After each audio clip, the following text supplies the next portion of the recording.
Welcome to Face to Face. This is a show about change and about what's next. It's a show that wants to ask questions, peel back the layers of our average everyday experience, and go beyond scratching the surface. We interview amazing people with incredible ideas and stories who have done wild, weird, and wonderful things. Remember that imagination shared creates collaboration, and collaboration creates community, and community inspires social change. I'm David Peck, and this is Face to Face.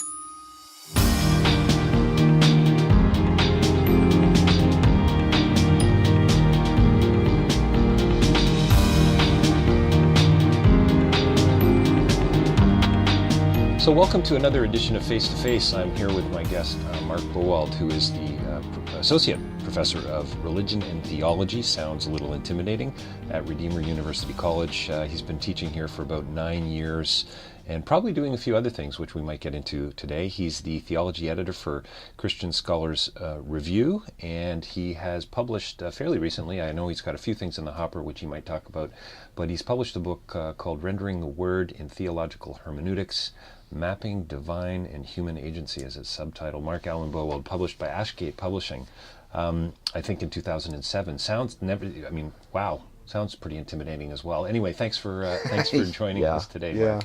Thanks. Yeah. Thanks for having me. So what are we talking about today? We're talking about post-secularism. What the heck is post-secularism? Well, pray tell. That is the response that I quite often get in Canada. Yeah.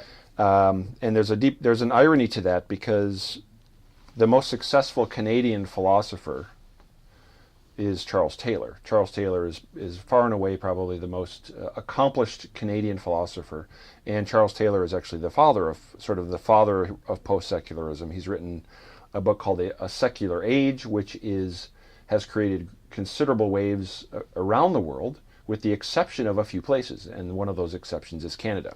Interesting. And the basic idea behind post-secularism is that after the Enlightenment, we have certain perceptions about different spheres of life. So we have a political sphere, and we might have a religious sphere. And people might have lived their lives in these different spheres, but there's a perception that they might not have any concrete or substantive relationship to each other. And the most obvious example of that is the relationship of church and state. Right. So in its secularism, and as Taylor maps it out in A Secular Age, in its most sort of obvious and popular form, purports or promotes the idea that your religious beliefs have nothing to do, or should have nothing to do, with politics. And he shows how historically that is sort of never been the case, and has argued subsequently, based on that, on tracing that history, and others have followed him, many others have followed him in this argument, that the notion that just to get this straight, so Taylor's saying it's impossible to separate church and politics. He's saying essentially, yes, that the idealist notion of them being separate spheres is impossible. Right. So would it then be fair to say you can't really separate anything? Is that, in a way, sort of post-secularization, this notion that it's all connected in some way? Yes. So that doesn't mean that you can't talk about these as discrete entities. It simply means you have to recognize that the idea of separating the religious from the political in any kind of absolute fashion is unhelpful, and actually distorts how you understand certain things. Well, it's kind of, isn't it a little like, at least what came to my mind is the nature-nurture debate? It's not one or the other? Yeah, sure. It's got to be one. It's got to be a bit of both. It's not all genetic. It's not all environment. Yeah, sure. Right? Is it is that what we're talking about here? Absolutely. There's all kinds of bifurcations, dualisms, that right. Philosophy and theology have historically sort of promoted, and in various ways have been popularized, and inevitably those things have then later on been questioned, and this is just another example of that. Yes. Just because sort of my own little philosophical bone to pick here, and I'd love your thoughts on it before we get back to Taylor. Did Plato and Descartes really screw us over? I mean, are we in trouble because of that dualistic thing, this either-or distinction that so many other philosophers have kind of talked about, and I think the existentialists have really grabbed hold of and said, hang on a minute, it's about relationship, really. In a lot of ways, freedom, choice, responsibility. It's not about these truths that are out there that we're going to capture and find one day. No, hang on. It's all it's all connected. We're in this together. Which is kind of my message, I suppose, with what I do in my work. But I just wonder what you think about it from a philosophical or a theological perspective. I think you have people that become the boogeyman of a generation. So Descartes took a huge beating, obviously, right, in certain circles. Plato still does it at times.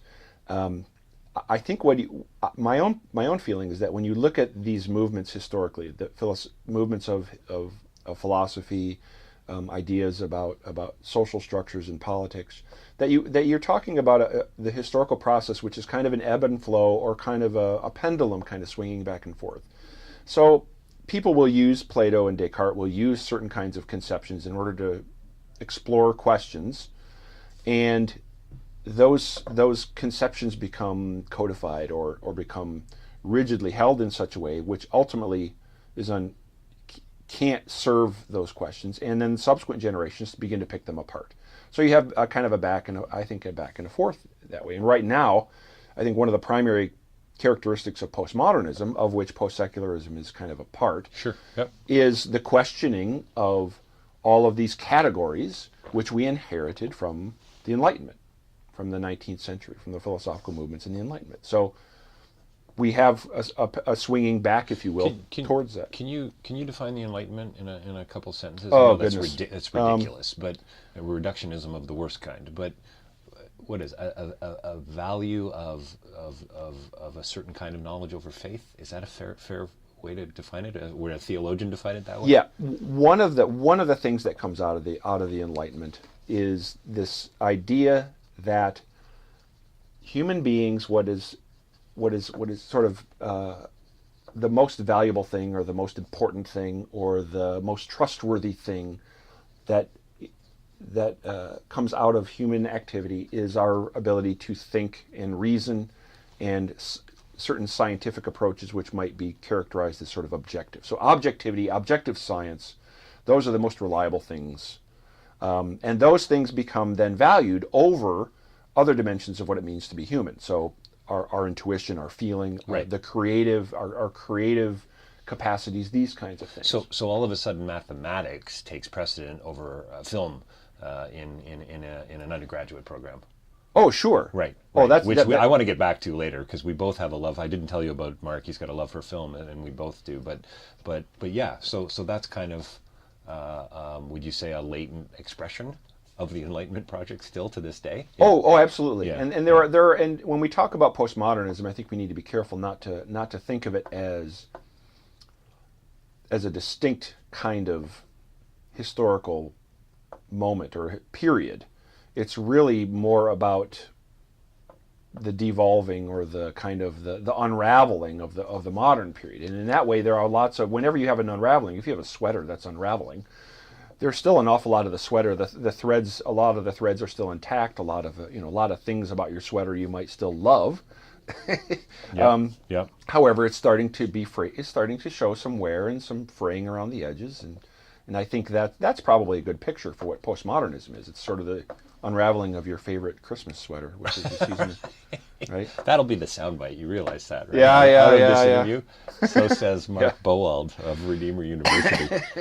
So, in a sense, then, have we not just unpacked this notion of post-secularization then? And I mean, you've unpacked it, but as we've talked a little bit about faith and reason and one way of knowing over another way of knowing being preeminent, I suppose, in our culture. Yes. I guess Taylor's saying, hang on a minute, we haven't lived that way.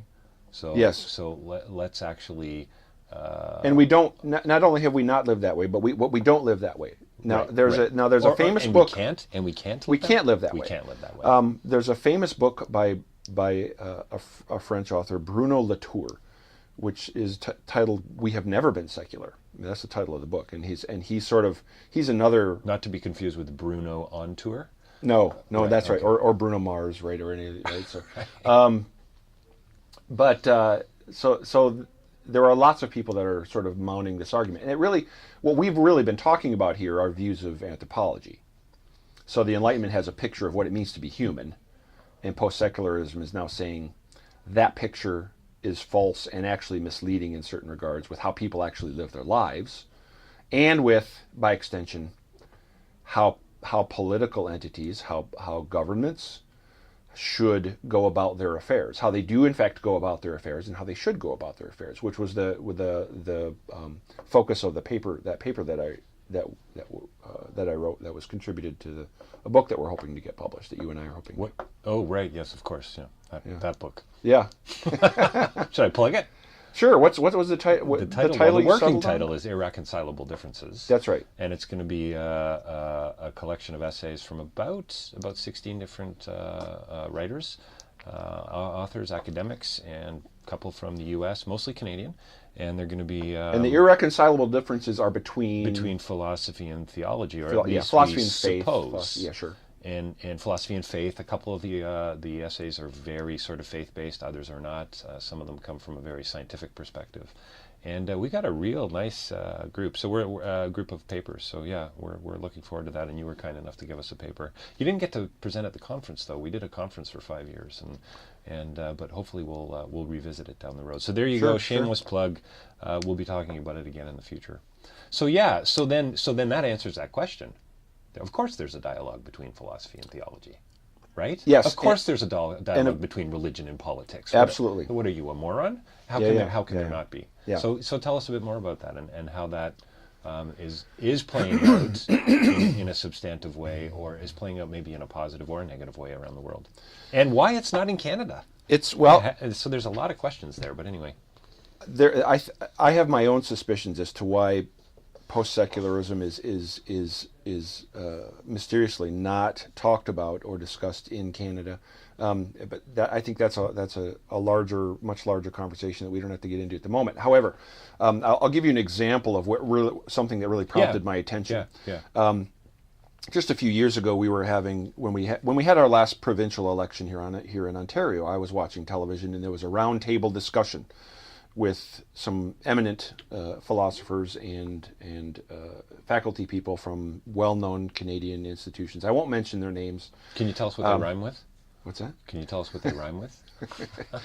I better not. I better not. Kidding. But whatever. At one point in the conversation, the issue of whether political candidates who hold to religious beliefs should in any way, shape, or form allow those religious beliefs to inform the way that they think. I know, that's an awesome question. And one of the panelists, who a very prominent university located in a very large city in Ontario, said at the end of that brief discussion, it made this offhand comment. It just said, well, everybody knows that religion has nothing to do with politics. Right.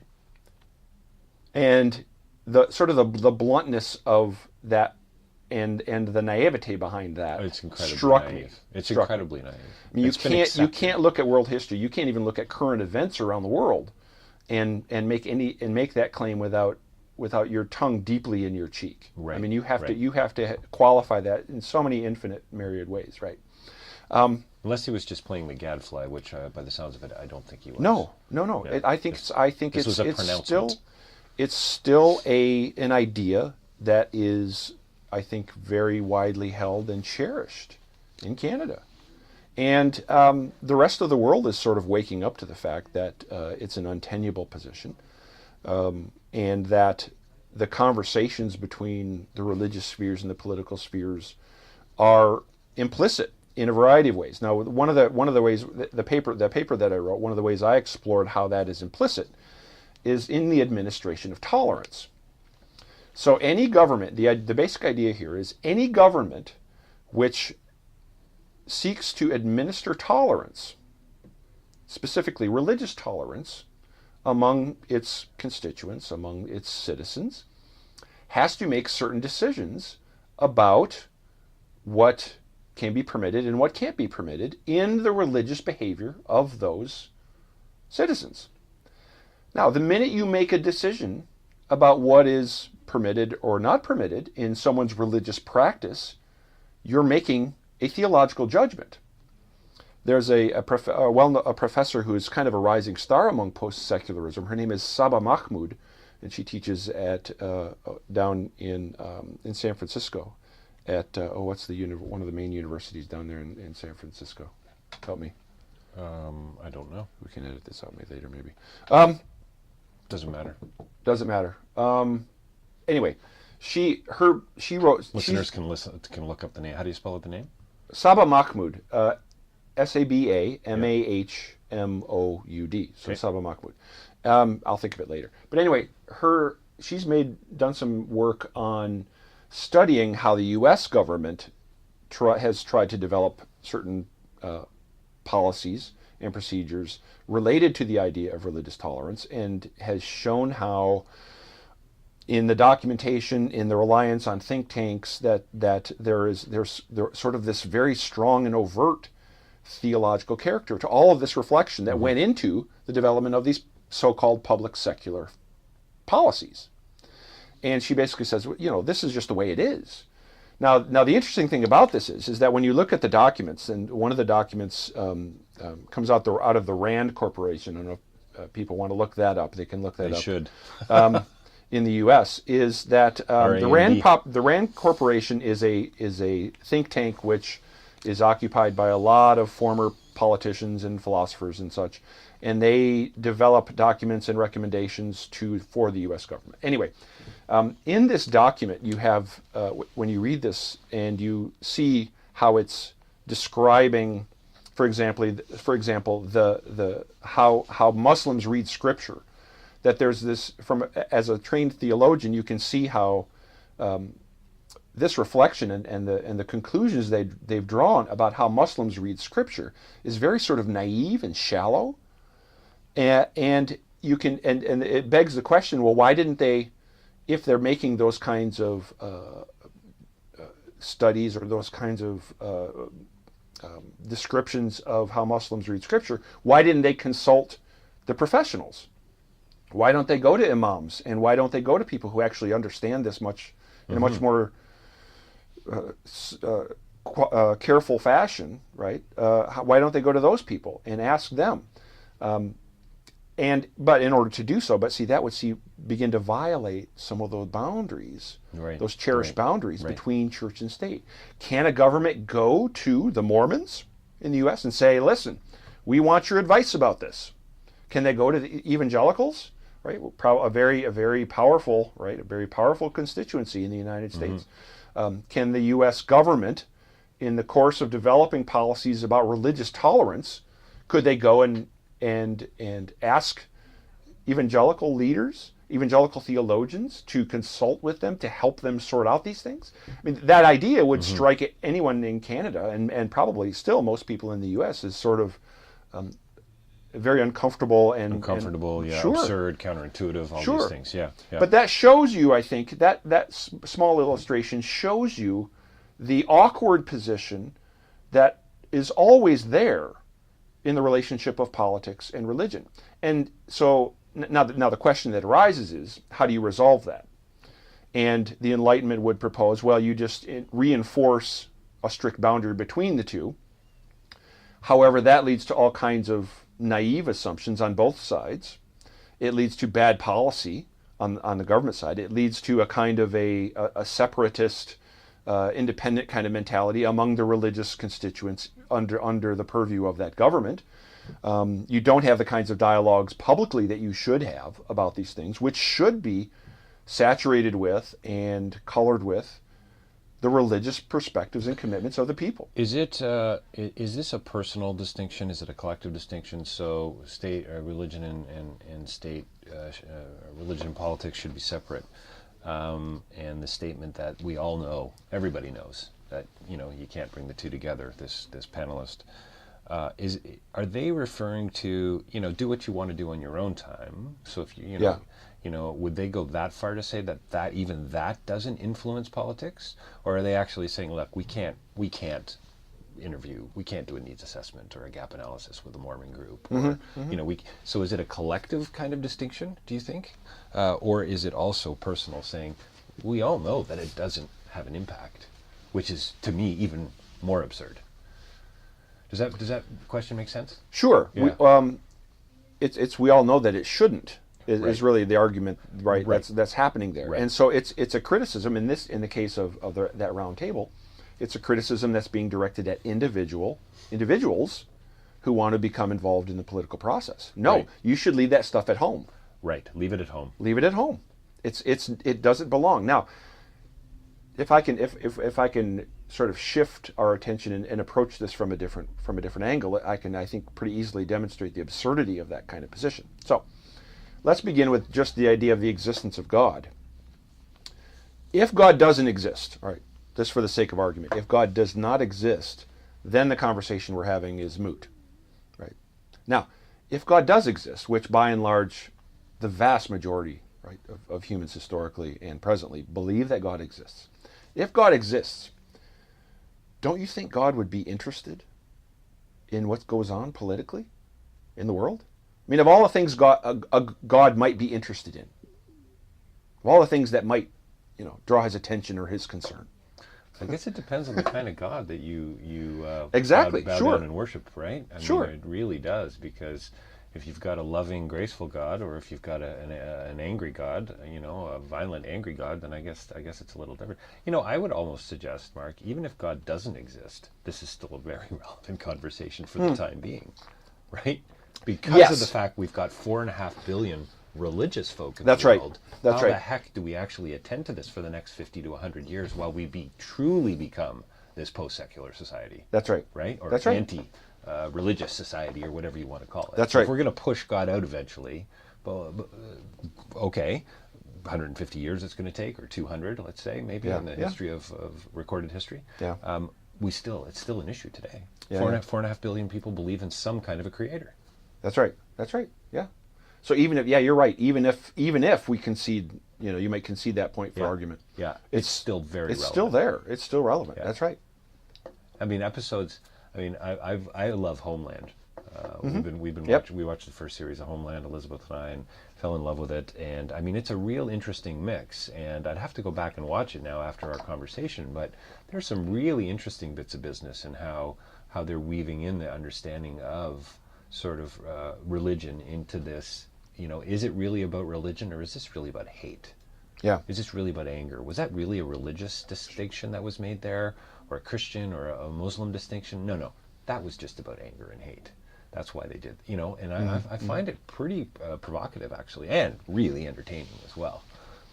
It's pretty interesting how they're weaving the message. Well, an American typically shows produced in the U.S. are far more willing to explore those questions. Right. Yeah, seem to be. I was going to ask you the question too. I mean, is the bandwidth in politics for these types of questions? I mean, in the favor of or in the name of Homeland Security, I suppose these conversations would be allowed to happen. But if you want to talk about a regional or a municipal or a statewide policy, we can't have these kinds of religious conversations. But if you want to protect, so I wonder what, if that's true, I wonder what kind of assumptions are going on there. Sure. What you're gesturing at is a kind of a remnant feature of secularism, in that those conversations related to Homeland Security happen in camera, right? They happen behind the scenes. They're not public. They're not public Right. conversations. They happen when people are tied to chairs. Yeah, sure. And behind closed doors, and those, and so it's interesting because all of the conversations and all of the sort of the scenarios that we have seen since 9/11, all the dramatic portrayals of things that have gone on, the way the U.S. has responded, all of those things. I think everybody who watches those things, Zero Dark 30, who watches Zero Dark 30, or have this kind of implicit understanding that these things are all related and messy, but they certainly try to reassure themselves when they leave the theater that I can sort of leave that behind, or we can sort of ignore those things that are happening on the fringe, as if they're aberrations or exceptions. And I think post-secularism is simply saying, listen, it doesn't serve the interest of justice to ignore to ignore that this is an essential feature of those conversations. We're going to have to deal with it at some point, someday, if we don't now. You do deal with it. You just deal with it in a way that is ultimately not effective because it's pushed to the margins It's not comprehensive. It's not a comprehensive. It's not intentional of what it means to be human. Exactly. And therefore what it means to be a society and a polis, I suppose, right? That's right. That's absolutely right. Yeah. So if we can, the 0 Dark 30 approach, so, we leave the theater going, wow, those crazy fundamentalists. Yes. Right? Yes. Do you think that and we don't have to talk about the Taliban necessarily or right-wing evangelicals, because I would put a lot of them in the same boat and send it off to sea. But do you think some of those belief systems or those decisions that are made, those crazy, that you and I would probably call crazy decisions that are made in the name, made in the name of religion? Or are we really talking about, again, hatred, anger, power? Yeah. This is not about religion. This is, I watched Rendition recently. Not a great film. A couple of years ago when we got hit with all those post-Iraq films. Yeah. And they really, they characterize these Muslims in a way that's frankly a bit offensive. They're all crazy and I mean, there's a couple scenes that stick out in my mind, but there was this one guy in particular. Now, just to be clear, I didn't think 0 Dark 30 did that. No, I don't think the film did either. No. But I'm saying people leave the theater. Many people leave the theater, and it may not even be a conscious thing, which I think actually reflects on Taylor's notion of post-secularism. Yeah. That religion does play a role, and isn't it great that it doesn't here? But clearly it does over there still, and boy, we've got to get that sorted out. Yes. Do you know what I mean? Like there's this judgment call that's made, and really, man, coming from a development background, I'd almost argue there's a little bit of racism thrown in there as well. Sure. Right? All these issues are entangled with one another, right? Totally. This is the thing. This takes us back to Descartes. It exactly does, back to my question. Because that's what's motivating Descartes in the first place. It's the religious wars in Europe.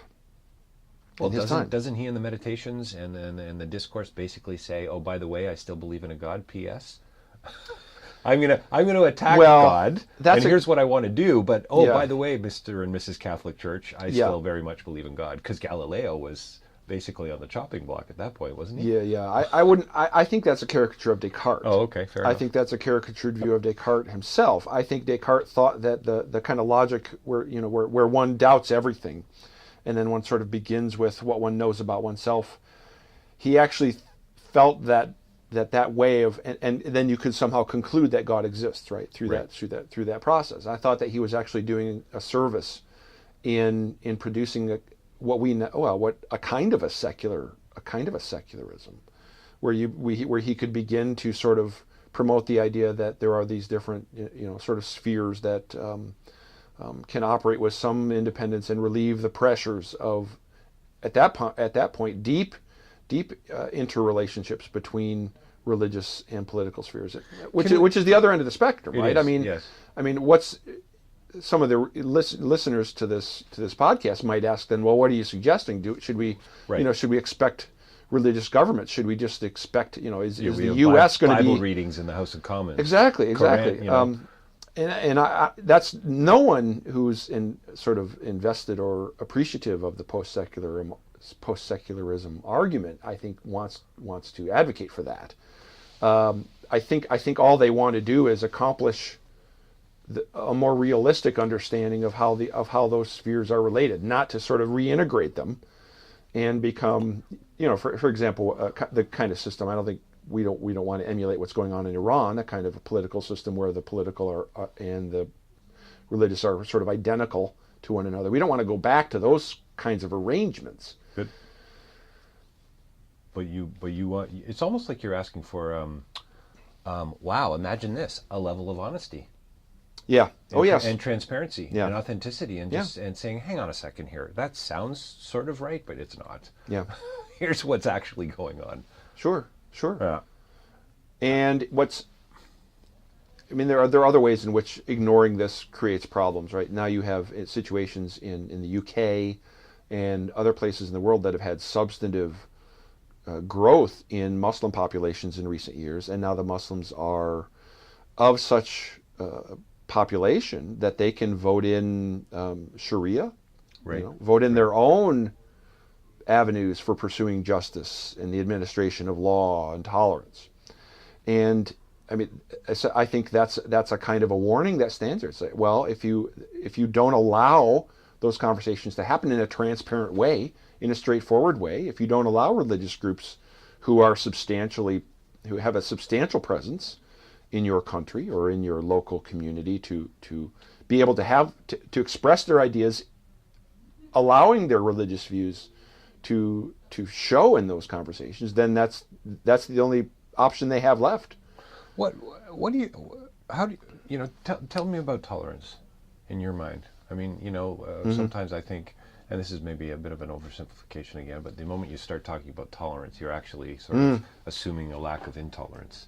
Well, I'm going to tolerate you, Marc, because, I find quite a bit about you pretty irritating. So I'm going to tolerate you. Yeah. Well, what's good about that? What's gracious about that? What's helpful about that? Is there anything helpful about that?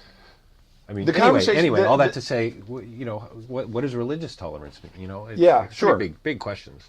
There have been what tolerance is actually a very interesting topic on its own. There are philosophers like Nick Walterstorff down in the States, and theologians down in the States, even an evangelical scholar by the name of Don Carson, who have made the point, and I think rightly, that tolerance has been completely redefined, and this happens in Canada. Tolerance means, for most people, I think, means I accept who you are and what you believe as being equally true to what I am and to what I believe.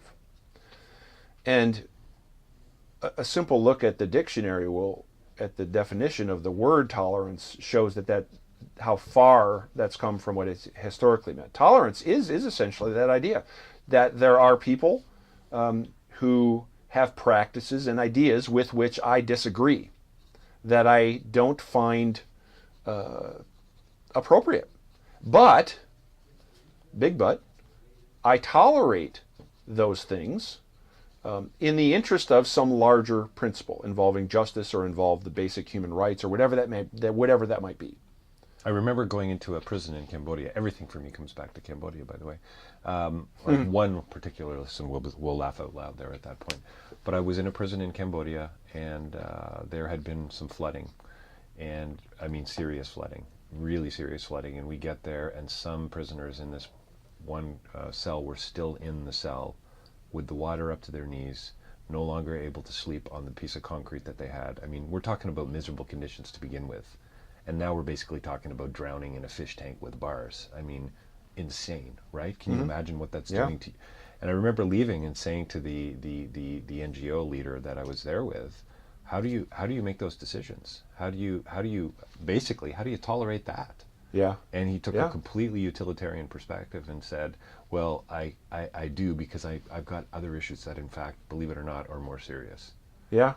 To do with actual diseases and the corruption levels and so on that are going to affect the whole, the common good or the common welfare of the prison as a whole. Yeah. And I hope and trust that within a year or two, maybe I can address that conversation. Yeah, as well. Sure. So that's kind of what you're talking about, isn't it? Sure. That might be one of those. That might be one of those larger, pragmatic concerns that you simply have to honor in the meantime. You're sort of recognizing the messiness, recognizing, that I can't really address, that we can't really address that. Now, this relates obviously also then to deciding where the limits of tolerance reside. Right. And that's another byproduct of this, and that's where you're drawing the conversation back into that role that government should play, and how do you have those conversations among your constituents, your political constituents. Maybe I can give the readers a good example of tolerance. This is an example that I've sometimes used in my classes, and that is, if I visit a friend's home over the holidays, they invite me into their home. We're sitting there having coffee. We're eating holiday Christmas cookies, And this friend, this acquaintance that I'm invited into their home, has half a dozen small children, right? As we're sitting there having their conversation, these children begin to sort of climb all over me. One of the daughters begins to sort of pick apart, some of the sort of reach into my pockets and take out my cell phone and start playing with my cell phone. Another child deleting some of your most important sure, contacts. Exactly. Picking out my briefcase and starting going through my files and these kinds of things. And we've had those kinds of experiences. All of us have had those kinds of things, and maybe to a smaller degree, in restaurants and out in public and in places. Now, what do I do in that situation? I mean, obviously, these are kinds of behaviors that I would find inappropriate. Mm-hmm. That at some level I would find if my children were doing that, I would want to correct that behavior in my children and say, listen, this is not respectful behavior. You should not do that. You don't touch other people. You certainly don't reach into their pockets and do these things. But do I do that with the children of these parents who I'm visiting? No, of course not. And why do I do that? Well, because there's some overriding principle of charity, of honoring the graciousness of these people who have welcomed me into their home, of recognizing that the things that these children are doing ultimately may not be of such substance that they're going to sort of, be of harming me in any real way. It's just more of a nuisance than anything else. That's one example, I think, a very kind of on the ground kind of example of what that's what tolerance means. So you can sort of project that out and say that's essentially the kind of thing that tolerance should be thought about with respect to how religious groups live together in Canada, or in a nation, or in a local community in Ontario, Southern Ontario, or whatever, in a town. Yeah. Do you think that we're coming near the end of our time together? But do you think that I think it's around I've used the number 4.5 billion religious people in the world, and that's pretty broad, but it's a lot of people. It's probably higher. It's probably higher. Incredible amount of wealth. Incredible amount of prestige and power and influence. Could we ever? Is it ridiculous to assume that we could ever get on the same page with respect to an issue? Pick any social justice-like issue that you want. You can go from climate or environment. You could go human trafficking. You could go extreme poverty. Health issues. The Rotary Club pretty much helped to eradicate polio. Yeah. Why the hell can't 4 or 5 major religious groups get together and actually make a difference? It makes me crazy.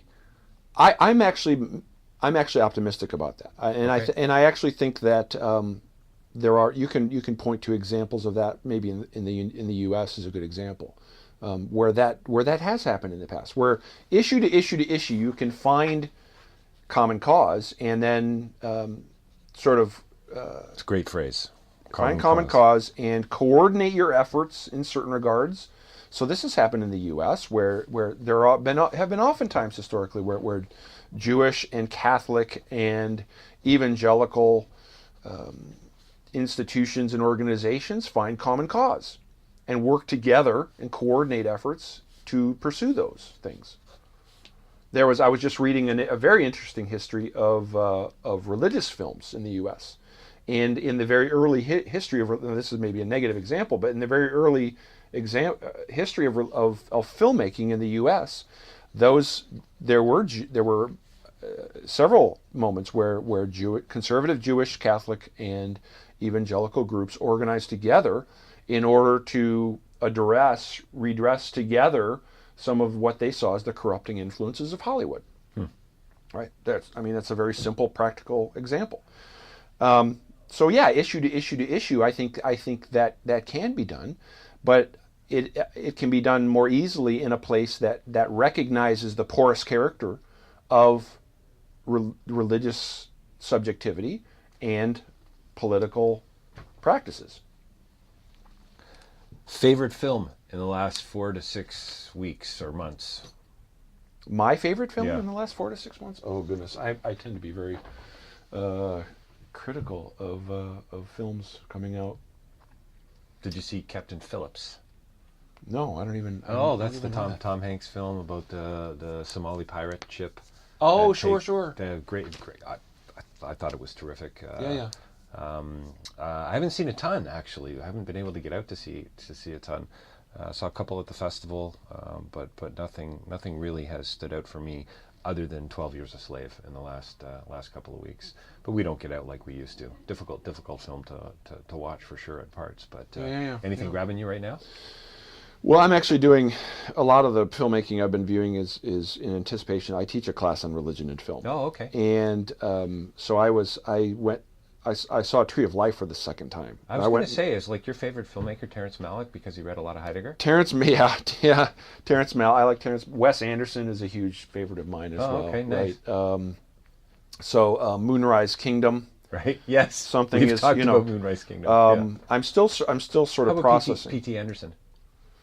There Will Be Blood. Magnolia. Sure. Oh, Magnolia. Sure. Yeah, Magnolia is Love. really important, I think. Yeah, I think so too. I can't show it to my class because what is it, like 4.5, 5, 7, 19 hours? I think it's 17 hours. Yeah, 17 hours. I think Magnolia is the length. Yeah, sure. It's a doozy. Yeah. So yeah, I can't show that because I remember watching that, and maybe we should wrap up soon. But I saw Magnolia I walked out of the theater. I was on a date. And I couldn't take it, Mark. I couldn't take it. And I think I was because I was worried about my date. And I just went, these characters are so one-dimensional and it's so tragic. This is horrible. Oh, yeah. And so we got up and we left, 20 minutes before the end. And of course, you need to see it through to the end. Yeah. And so I rented it, I don't know, a year, 2 years later on VHS, of course, dating myself now, and popped it in. And wow, I was just blown away. It was a completely different film. It was a completely different film because you watched the last 20 minutes. It's really, it's a difficult film to watch, but well, that's great. Religion and film, I think sounds like a great course. Sounds like a lot of fun. Thanks for joining us today, Marc. Thank you. Really appreciate it. We barely scratched the surface, as I often say with my people that I interview. Marc Bowald, Associate Professor at Redeemer University College. You can probably find him somewhere online. Oh, I would imagine in a compromising photo or two. He's been teaching here for about 9 years, and author of Rendering the Word in Theological Hermeneutics, Mapping Divine and Human Agency. Thanks again, and we'll talk to you soon.